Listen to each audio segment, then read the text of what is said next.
बच्चों आज हमारा टॉपिक है थिन लेंसेज का पार्ट 2। तो अगर आपने पार्ट 1 नहीं सुना तो काइंडली पहले वो सुने एंड देन ये समझें। जी तो बेटा ये लेक्चर यहाँ से शुरू होगा बेसिकली, क्योंकि इससे पीछे पीछे हम पिछले लेक्चर में कवर कर चुके हैं। तो स्टार्ट है लेंस एंड मिरर फार्मूला। देखिए बेटा लेंस हम पढ़ रहे हैं और मिरर चैप्टर के शुरू में था। इन दोनों के लिए एक कॉमन फार्मूला है। अब हम देखते हैं कि अगर लेट सपोज़ ये मैं लेंस से मिसाल दे रहा हूँ, ये लेंस है, ठीक है। अब लेंस के इस यहाँ पे ना, इस साइड पे यहाँ पे ऑब्जेक्ट पड़ा है, ठीक है, और उससे लाइट की रेज़ आएंगी निकलेंगी और ये लेंस से यहाँ पर लेट सपोज़ इस पॉइंट पर उसकी इमेज बन जाएगी। तो अब ये ऑब्जेक्ट है, ठीक है, और ये क्या है, इमेज है। ज़ाहिर है हमें अगर किसी चीज़ की नज़र आती है ना तो वो इमेज नज़र आती है, वो ऑब्जेक्ट होता है, हमारी आंखों में उसकी इमेज बनती है। तो ऑब्जेक्ट का जो डिस्टेंस होता है ना लेंस से, बेटा उसको पी कह देते हैं, उसका नाम क्या है, पी। और जो ये लेंस से इमेज का डिस्टेंस है बच्चे, आप इसको क्यू कह देते हैं। तो पी क्या होता है, ऑब्जेक्ट का डिस्टेंस, किधर से, लेंस से, और इमेज का डिस्टेंस होता है क्यू, वो भी किधर, लेंस से। तो देखें कहता है ये जो फार्मूला होता है ना बेसिकली ये रिलेशनशिप होता है फोकल लेंथ एफ़ के दरमियान, और फोकल लेंथ लास्ट लेक्चर में कवर हुई थी। ऑब्जेक्ट डिस्टेंस जिसको आप पी कहते हो और इमेज डिस्टेंस जिसको आप क्यू कहते हो, इनके दरमियान। अब ये फार्मूला क्या है, 1 ओवर फोकल लेंथ यानी एफ़ बराबर होती है 1 ओवर पी यानी ऑब्जेक्ट का डिस्टेंस प्लस 1 ओवर क्यू यानी इमेज का डिस्टेंस। तो ये वो फार्मूला है जो कि आपको न्यूमेरिकल में भी काम आएगा। तो बेटा इसको अच्छे से याद कर लें। ये हमारे पास कहलाता है लेंस फार्मूला और यही कहलाता है मिरर फार्मूला। यानी सिंपल है, अगर इस लेंस की जगह मिरर हो जाए तो मिरर से भी दूर ऑब्जेक्ट पड़ा होगा यानी उसका डिस्टेंस होगा जिसको पी बोला जाएगा, और फिर मिरर से ही दूर इमेज बनेगी तो उसका डिस्टेंस होगा जिसको आप क्यू कहेंगे, इमेज का डिस्टेंस, और पी होता है ऑब्जेक्ट का डिस्टेंस। तो यहाँ तक याद कर लेना है जी। तो बेटे आगे है action of lenses on parallel raise, यानी जैसा कि ये लाइट की रेज जो आ रही हैं बच्चे ये पैरेलल हैं, ठीक है। अब हमने देखना है कि इनके ऊपर लेंस का क्या एक्शन होता है। सो लेंस के दो तरह के एक्शन हो सकते हैं। अगर तो वो कन्वेक्स लेंस है ना तो बेटा वो कन्वर्जेंस या कन्वर्ज करता है, लाइट को एक पॉइंट पे मिला देता है, और अगर कनकेव लेंस आगे बढ़ते हैं तो वो डाइवर्जेंस करता है। सो सबसे पहले हम कन्वेक्स लेंस की कन्वर्जेंस देखेंगे और रिफ्रैक्शन देखेंगे। ये बात पहले भी बार बार हो चुकी है। लेंस क्या करते हैं, रिफ्रैक्शन करते हैं, यानी आने वाली लाइट को बेंड कर देते हैं। सो देखें वो कहता है as the rays enter the lens, जैसे ही ये रेज इन लेंस में एंटर करती हैं, दाखिल होती हैं ना, तो they bend toward the principal axis due to refraction.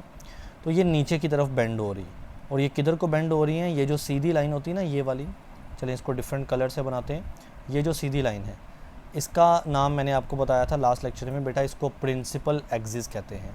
तो हम कन्वेक्स लेंस में पढ़ रहे हैं कि आने वाली जो पैरेलल रेज है ना वो बेंड होती हैं किस तरफ, प्रिंसिपल एक्सिस की तरफ, ठीक है।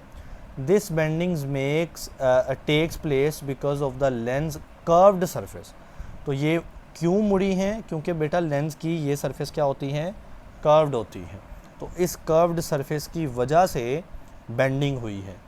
एंड इट्स रिफ्रैक्टिव इंडेक्स, और रिफ्रैक्टिव इंडेक्स लास्ट लेक्चर्स में हम पढ़ते रहे हैं, तो इसकी वजह से बेंड होती है। तो आप कर्व्ड सरफेस का याद रख लें कि चूँकि लेंस की सरफेस क्या होती है, कर्व्ड होती है, तो आने वाली लाइट बेंड हो जाती है। Now after passing through the lens, lens से गुजरने के बाद all the rays meet at a common point. आप बेटा देख सकते हैं ये सारी रेज ऐसे जा रही हैं और वो इस पॉइंट पर इस तरह से मिल रही हैं, और बेटा इस पॉइंट को आप एफ़ का नाम देते हो, एफ़ यानी प्रिंसिपल फोकस, ठीक है, या फोकस पॉइंट भी कह लो। तो प्रिंसिपल एक्सिस के ऊपर ये पॉइंट होता है, ये सीधी लाइन का नाम मैंने बोला ना प्रिंसिपल एक्सिस, इसके ऊपर ये पॉइंट बनता है, और बेटा this is known as the focal point. एक ही बात है, फोकस कह लें, फोकल पॉइंट कह दें, प्रिंसिपल फोकस कह दें, बात एक ही है। तो यहाँ पे बनता है प्रिंसिपल फोकस जी। तो बेटा आगे देखें फॉर्मेशन ऑफ इमेज यानी ये जो कन्वेक्स लेंस है ये किस तरह की इमेज बनाता है। कहता है द टाइप ऑफ इमेज, यानी इमेज किस तरह की होगी, उसकी क्या टाइप होगी, डिपेंड करता है object distance from the lens, कि इस लेंस से वो ऑब्जेक्ट कितने दूर पड़ा है। करीब पड़ा है तो अलग तरह की इमेज बनेगी, दूर पड़ा हो तो इमेज डिफरेंट तरह की बनेगी। अब जनरली अगर हम बात करें ना, यानी ज़्यादातर तो जो कन्वर्जिंग लेंस है यानी कन्वेक्स लेंस है वो बनाता है रियल इन्वर्टेड इमेज। बात को समझें, रियल इमेज से क्या मुराद होता है कि अगर ये ऑब्जेक्ट यहाँ पर पड़ा हुआ है ना और ये लाइट की रेज़ उसमें से निकल रही हैं, तो बेटा लाइट की रेज़ वाकई एक पॉइंट पे मिलती हैं, तो ये होती है रियल इमेज। देखिए आपको इमेज भला कहाँ बननी है, जहाँ पे फोकस बनता है, जहाँ पे लाइट मिलती है वहाँ पर इमेज बनती है। तो क्या ये लाइट वाकई इस पॉइंट पर मुड़ रही है और मिल रही है, बिल्कुल मिल रही है, तो ये इमेज बनाती है रियल इमेज।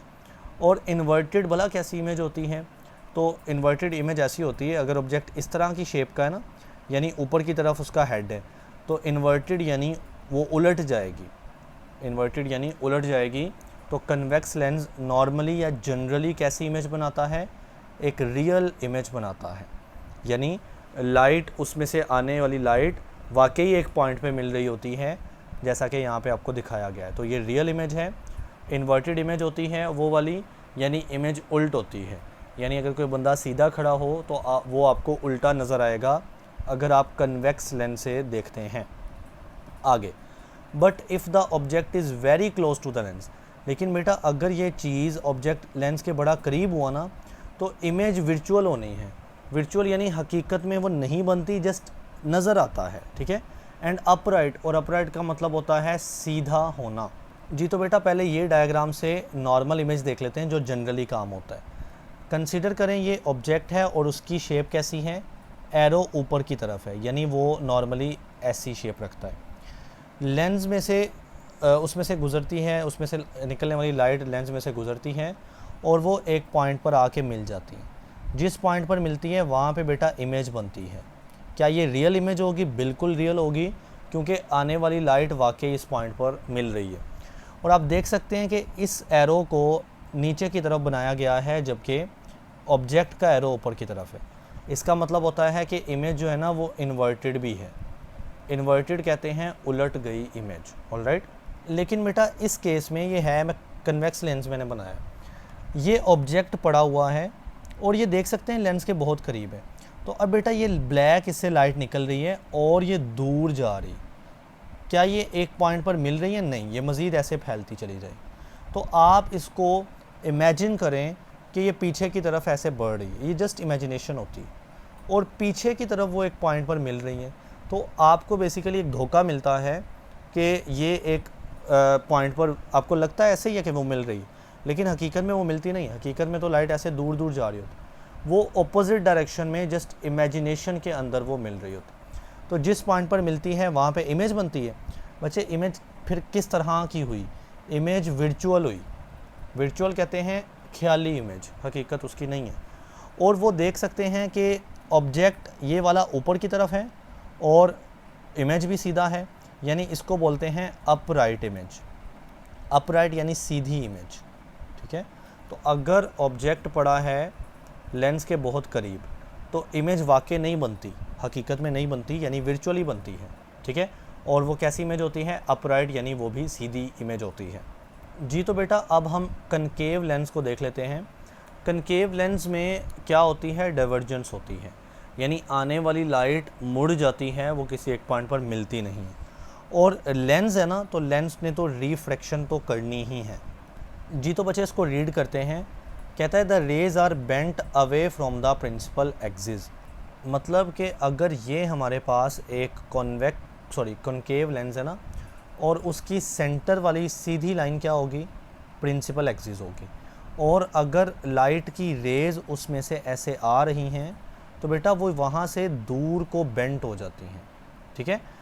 यानी ये जो लाइन है ना प्रिंसिपल एक्सिस, इससे अवे, इससे दूर, तो लाइट इस तरह ऐसे दूर अवे बेंट हो जाती है। So this bending gives the illusion, इससे हमें इल्यूजन कहते हैं धोखा, हमें धोखा मिलता है that they originate from a point behind the lens। बात को समझें, तो हमें ऐसा लग रहा होता है कि अगर मैं ना इन मुड़ी हुई रेज़ को पीछे की तरफ इमेजिन करके ऐसे ड्रा करूं, तो बेटा ये लगता ऐसे ही है जैसे वो एक पॉइंट से निकल रही हैं।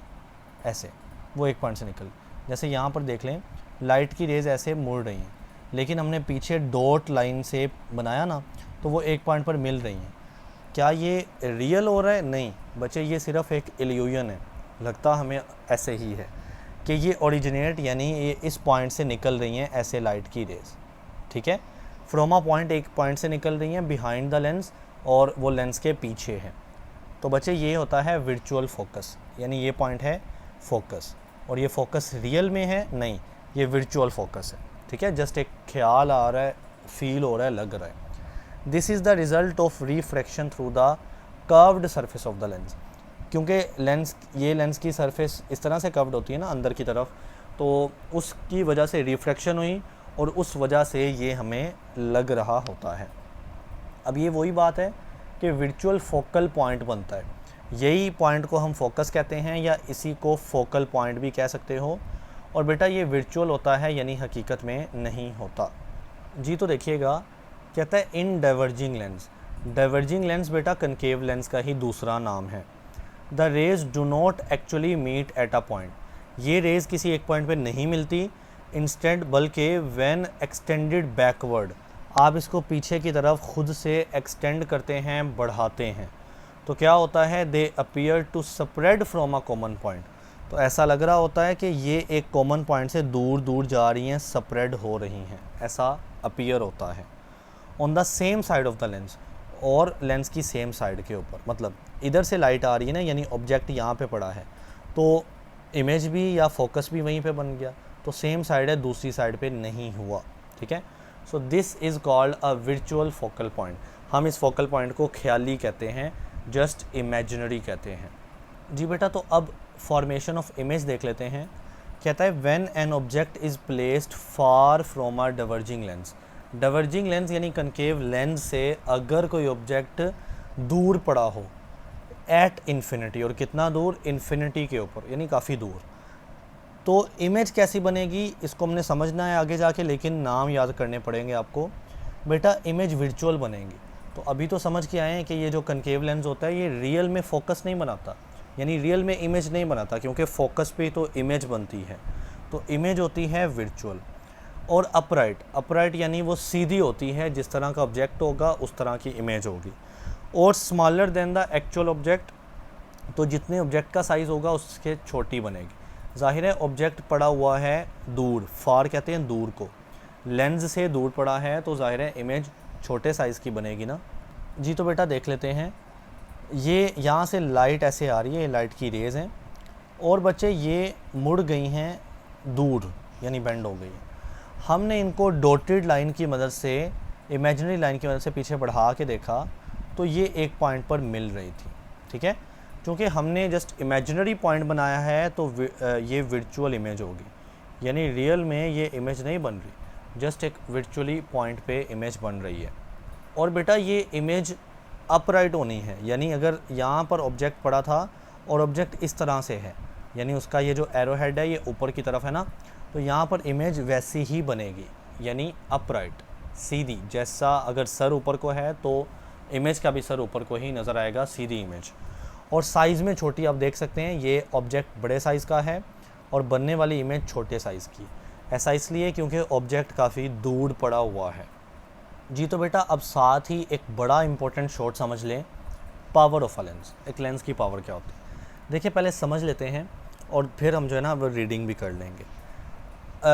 एक लेंस है, लेट्स सपोज ये कन्वेक्स बना लेता हूँ। एक लेंस का काम क्या होता है? एक लेंस का काम ये होता है कि वो आने वाली लाइट को रिफ्रैक्ट करे, यानी वो मोड़ दे, ठीक है। अब पावर का मतलब क्या होगा? अगर बेटा मैं दो लेंस बनाता हूँ, एक लेंस ये वाला मोटा लेंस, ठीक है, और एक लेंस पतला लेंस, इस तरह से, ठीक है। अब क्या करते हैं, दोनों में से लाइट गुजारते हैं। ये मोटा जो लेंस है ना, ये लाइट को बहुत मोड़ देता है, और जो पतला लेंस है वो लाइट को बेटा थोड़ा सा मोड़ता है। तो फिर मोटे लेंस की पावर ज़्यादा है ना, क्योंकि वो लाइट को उतना ज़्यादा मोड़ सकता है, और ये पतले लेंस की पावर उतनी कम है। तो पावर का अंदाज़ा कैसे करना है? कि एक आने वाली लाइट को कितना मोड़ता है लेंस, ठीक है। सो यहाँ पर देखें लेंसेज विद हायर पावर, जिन लेंस की पावर ज़्यादा होती हैं, बेंड लाइट, वो लाइट को मोड़ते हैं मोर स्ट्रांगली यानी ज़्यादा, and this concept is important in this thing, इसको रीड कर लेना है।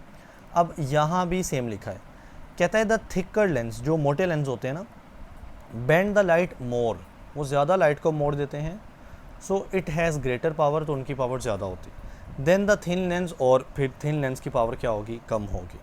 और बेटा आपने एक पिछले लेक्चर में एक चीज़ पढ़ी, फोकल लेंथ, जिसको आप स्मॉल एफ से ज़ाहिर करते हो। अगर मैं स्मॉल एफ को 1 के ऊपर डिवाइड कर दूं तो ये क्या हो गया, रेसिप्रोकल ऑफ फोकल लेंथ। जब 1 ओवर समथिंग होता है तो बेटा उसको क्या पढ़ते हैं, उसको रेसिप्रोकल पढ़ते हैं ना। तो अगर मैं किसी, हर लेंस की अपनी एक फोकल लेंथ होती है ना, ठीक है, तो अगर मैं फोकल लेंथ का रेसिप्रोकल कर दूं तो बेटा वो क्या पावर कहलाती है। इसका सिंपल सा कॉन्सेप्ट है, देखिए मोटे लेंस की पावर ज़्यादा है ना, तो ये लाइट को ज़्यादा मोड़ेगा तो ये फोकस पॉइंट करीब बनेगा, लेंस से करीब बनेगा तो बेटा ये लेंथ फोकल लेंथ होती है। तो देखें अगर इस लेंस की पावर ज़्यादा है तो फोकल लेंथ छोटी आई है, रेसिप्रोकल यानी उल्ट है। इस तरह से पतला लेंस जो है वो फोकल लेंथ ऐसे दूर बनाएगा इस पॉइंट, तो ये लेंथ ज़्यादा हो जाएगी फोकल लेंथ, तो उसकी पावर कम हो जाएगी, यानी जिस चीज़ की फोकल लेंथ ज़्यादा होगी उसकी पावर कम होगी, एंड उल्टा है एक दूसरे के। सो कहता है पावर क्या है, the reciprocal of focal length F. ये जो फोकल लेंथ एफ है बेटा आप इसका रेसिप्रोकल कर दें, इसको उलट कर दें, तो is called power of the lens, हम इसको लेंस की पावर बोलते हैं। लिहाजा फार्मूला क्या बनेगा, power is equal to 1 over focal length, सही है। अब इसका यूनिट देखते हैं बच्चे, पावर का यूनिट निकालना है 1 ओवर फोकल लेंथ। बेटा फोकल लेंथ एक तरह की डिस्टेंस है, लेंथ है, तो इसका यूनिट मीटर होगा ना। अब ये मीटर अगर मैं ऊपर लेकर जाऊं तो ये मीटर की पावर -1 हो जाएगा, यानी पर मीटर। तो पावर का यूनिट क्या आ गया, पर मीटर आ गया। और बेटा इसी को, पर मीटर को आप इक्वल करते हो डायोप्टर के, ये नाम है डायोप्टर डी। तो हम कह सकते हैं कि पावर का यूनिट 2 होते हैं, एक डायोप्टर डी और एक मीटर पावर -1 यानी पर मीटर, ठीक है। सो कहता है जो ऐसे यूनिट ऑफ पावर है वो डायोप्टर है डी, जो कि 1 डायोप्टर 1 मीटर पावर -1 पर मीटर के इक्वल होता है। अब आपने ये भी तो देखा था कि ये अगर ये कन्वेक्स लेंस है ना, तो कन्वेक्स लेंस में आने वाली लाइट वाकई ही एक पॉइंट पर मिलती है, ठीक है। तो बेटा आप जो फोकल लेंथ लेते हो ना एफ़, उसको आप पॉजिटिव कंसीडर करते हो। तो अगर कन्वेक्स लेंस की फोकल लेंथ पॉजिटिव है तो उसकी पावर भी पॉजिटिव होगी, क्योंकि फोकल लेंथ और पावर एक ही फार्मूले में आ रहे हैं। सो आप देखिए, कहता है एक कन्वेक्स लेंस की पॉजिटिव फोकल लेंथ होने की वजह से उसकी पावर भी पॉजिटिव होती है, और कनकेव लेंस की नेगेटिव फोकल लेंथ होती है ना, इसके उलट था, तो वो पावर भी नेगेटिव रखता है। तो बेटा this is all about power of the lens.